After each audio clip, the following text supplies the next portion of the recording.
দেখুন সরাসরি তৃণমূল ছেড়ে মুর্শিদাবাদের ডোমকল বিধানসভাতে কংগ্রেসে যোগদান ফুটেজ।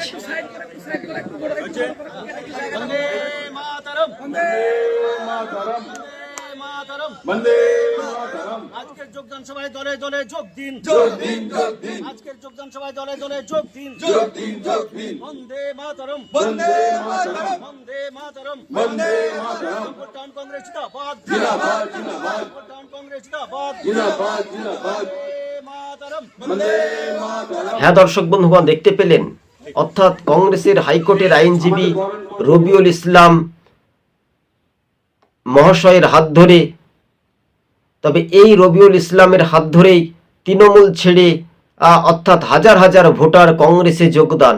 আগামী 2026-এর বিধানসভা ভোটে অর্থাৎ কংগ্রেসের প্রার্থী হিসেবে দেখতে চাই রবিউল ইসলাম মহাশয়কে। তবে এই মুহূর্তের রবিউল বাবুর একটা তো প্রভাব রয়েছেই, তো ডোমকলে যারা একসময় কংগ্রেস করত তারা ভুলবশত কারণে তৃণমূলে গিয়েছিল, তবে এবার তৃণমূল ছেড়ে আবার তারা কংগ্রেসে নাম লেখালেন, অর্থাৎ রবিউল ইসলামের হাত ধরে কংগ্রেসে ফিরলেন।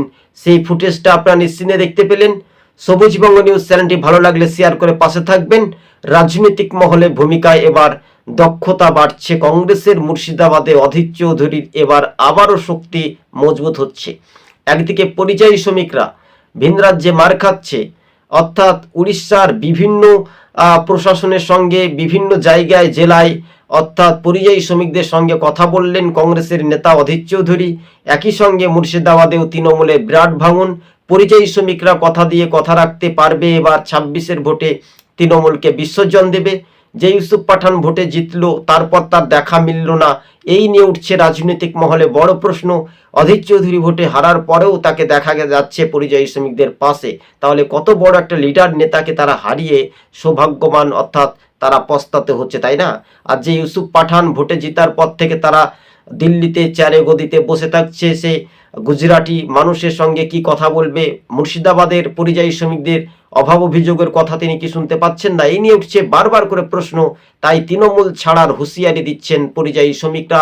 তারা একটাই কথা বলছেন, এই দাবি আগামী দিনে অর্থাৎ অধীর চৌধুরীর ভোট সহজে আরও বাড়বে, প্রভাব বাড়ল মুর্শিদাবাদে।